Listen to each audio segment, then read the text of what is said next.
Welcome back to Taiwan Outlook. I'm your host, Chi-Cheng Lo. Joining us today is the Minister Zhang of Overseas Compatriot Affairs Commission. Mr. Zhang, we talk about the name change in Taiwan, and we just found out that your commission also changed the name from Overseas Chinese Affairs Commission to Overseas Compatriot Affairs Commission. Could you tell us the rationale behind this name change? Yeah, okay, because a lot of people living abroad, they are very conscious about the name. And they said, could we change it to Overseas Chinese Affairs, from Overseas Chinese Affairs Commission to Overseas Taiwanese Affairs Commission, you see, but then would antagonize another group, okay? So it's a very difficult decision. And some people say, well, what about a compromise, saying Overseas Taiwanese and Chinese Affairs Commission? I think that's too complicated. Even that, people fight about, or why do you have to put Taiwanese ahead of Chinese? It's a no-win situation. Okay. And what decided to make the final change was because, like in the past 6 years, we were involved in promotion of Taiwanese Heritage Week in the States, in the U.S. And it's very strange if you have the Taiwanese culture as a theme, and then it's sponsored by Overseas Chinese Affairs Commission. So a lot of people protested, and some even scribbled saying, hey, get rid of that and write that Taiwanese on there. So we've been trying to distinguish ourselves from PRC, and also make it very clear that we are from Taiwan, okay? But of course, you know the politics in this country, and the Pen Blue group certainly would not allow us to make a drastic change like that.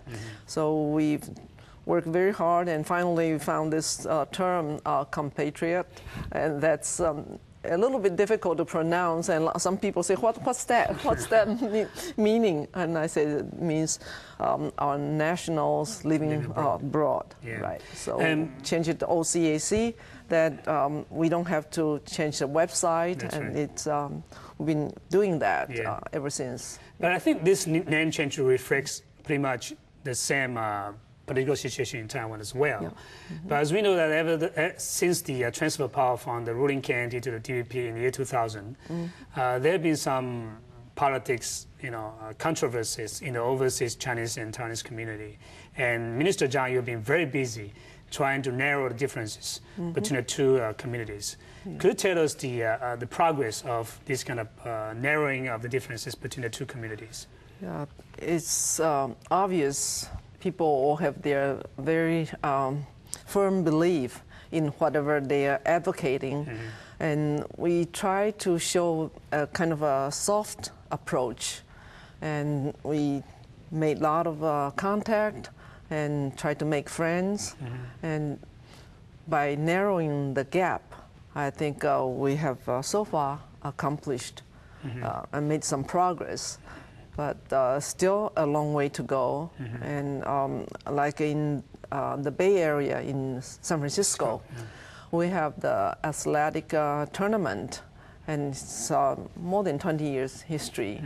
And it's called Chinese American Athletic Tournament. But people say, well, that would be a mistake, because people thought that those people are from China rather than from Taiwan. That's right. So there's a kind of compromise, saying we put Taiwanese and Chinese American, and then both sides would accept that. But as we know that Beijing is also trying to woo the overseas Chinese as well. And what would be the strategy that we can counter Beijing's offensives? Well, it's a very sensitive question, because a lot of the overseas Chinese, their ancestors came from Guangdong or Fujian, not from Taiwan. So we cannot tell them, saying don't go back to your homeland, because they want to worship their ancestors, or they want to go for as a tourist. We have no objections to that. But in the past, we tried to persuade them, saying, look, Taiwan is a free country and our values. It's we always stress humanity and freedom and peace and human rights. So if you could be friends with us. But this type of approach, I don't think it's going to work too well, because there are a lot of people who want to go to do business with China. And so we try to discourage them to get into politics in China. The name change took place not only in Taiwan, but also in some of the buildings or offices owned by the Taiwanese government. Could you also tell us about these kind of name changes? Yeah, in the U.S., we have 10 centers. It used to be called Chinese Culture Center, and a lot of people are unhappy about it, because even some Caucasians would right, it's misleading. See, and so they said, can you just take that Chinese off and change it to Taiwanese Culture Center? But this is not agreeable with U.S. government. And what happened was 2 years ago, we opened a brand new culture center in Washington, D.C. So we immediately faced the problem of how to name it, how to call it. So we tried to negotiate with the U.S. government, saying, could we use the center's name as Taiwanese Culture Center? They said no. Then second choice is we'd like to call it Formosa Culture Center. Is that a little bit less sensitive? They say no. So I said Expatriate Culture Center. They didn't like it either. Saying Taiwan is not a country, so we cannot use expatriate. So that's a terrible. Then we said, what else can we do? They said, well, if you're happy with not having Chinese, then they can go along. So we just call it Culture Center of Tegro. Okay. So starting from then, one by one, we changed the name to just Culture Center of Tegro. What do you think make the U.S. so rigid, in the name change on the part of Taiwan? I don't know, but you see, we have another center in Toronto. The Canadian government, from the very beginning, insisted that we could not use Chinese. So that one, ever since it was opened some 20 years ago, it's called Chinese. Culture Center of Tegro. How about other cultural centers in, for instance, UK and Europe? We don't have any center in UK, but we have it in the Philippines, and we have one in Paris, but we have just closed it. So when we are going to open new cultural centers, are you going to just use the name of Taiwan or any other? It depends, because the reason the U.S. is so rigid about it is because all the centers are part of our diplomatic setup. So in order to get the kind of protection and the political diplomatic privileges, they consider that as part of Taiwanese government's operation. So they are very concerned not to use the word Taiwan or Formosa, for that matter. So it's really terrible. I remember for about 2 years, there are some overseas Taiwanese would picket in front of our culture center in Los Angeles. And they said, Fu-Mei, you have to just take the Chinese off, change it to Taiwanese Culture Center. And I said, I could not. My hands are tied. And you people are U.S. citizens. Why don't you go talk to your congressmen, the government, or the government officials? But let's talk about the activities of the OCAC. In recent years, OCAC has been very active in promoting Taiwan's cultures. Could you tell us a little bit more about the activities that the OCAC has been engaging? We have a lot of works. The one very important job we are doing is to make personal contact with all the overseas Taiwanese communities members. And we host a lot of activities. Some are abroad. We send some professionals or teachers to go over there to teach the young kids or students the language or art or some skill, or Taiwanese businessmen, if they're having some problems, we send experts to go to help them diagnose or try to straighten out the problems. And we also bring a lot of the Taiwanese, overseas Taiwanese, back to Taiwan, and we have this whole series of training courses for the younger ones. So every year we have about 3,000 students coming to Taiwan, and some are for language, some are for kind of fun, recreational, and partly educational. And recently we have been involved with teaching the young students.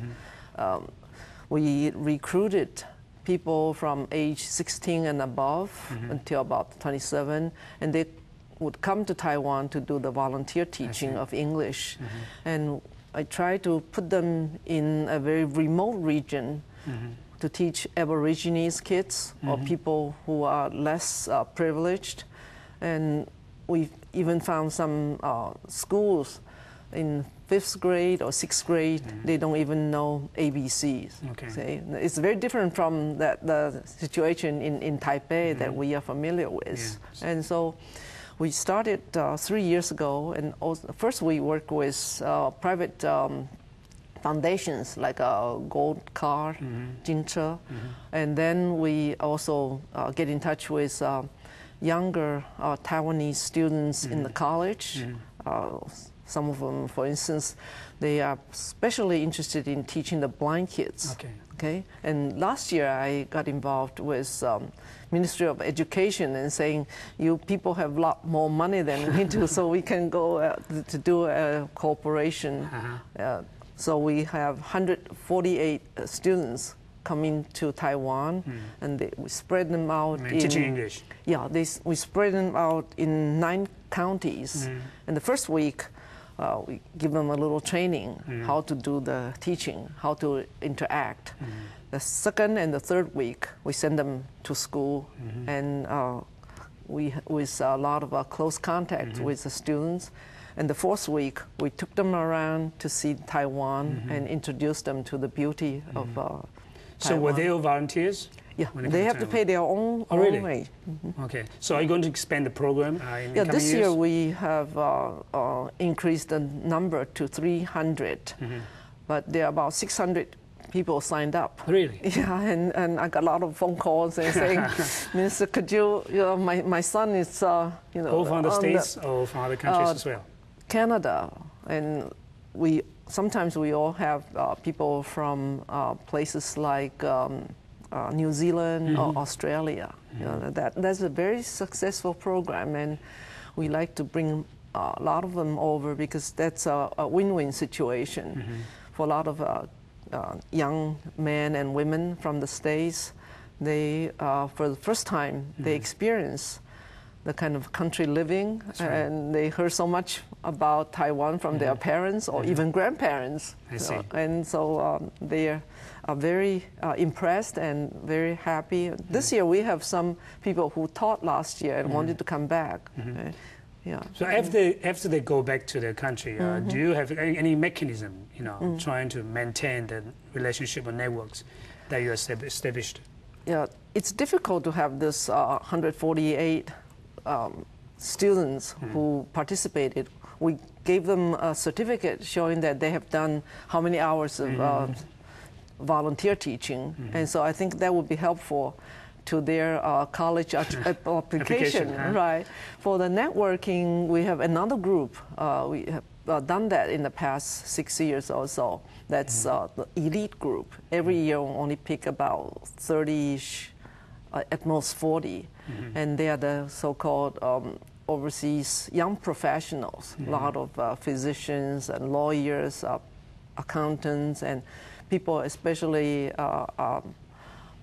interested in government services. Yeah. So this group, we try to keep them in touch, get in touch all the time. In addition to doing the volunteer work, are you thinking about expanding the program to invite those students to come to Taiwan in other sectors of Taiwan? I think that's a good idea because if you can come and live, and you have different causes that you can pursue, like Taiwan's environmental issues, you know, and people who are studying about birds. Taiwan will be a good place to watch. You know. So you've been in this job for almost 7 years, and you must have a lot of things to refresh back. You know, when we come back, we'll talk about your personal thoughts about this job and what are the future prospects for OCAC. And stay with us. We'll be right back.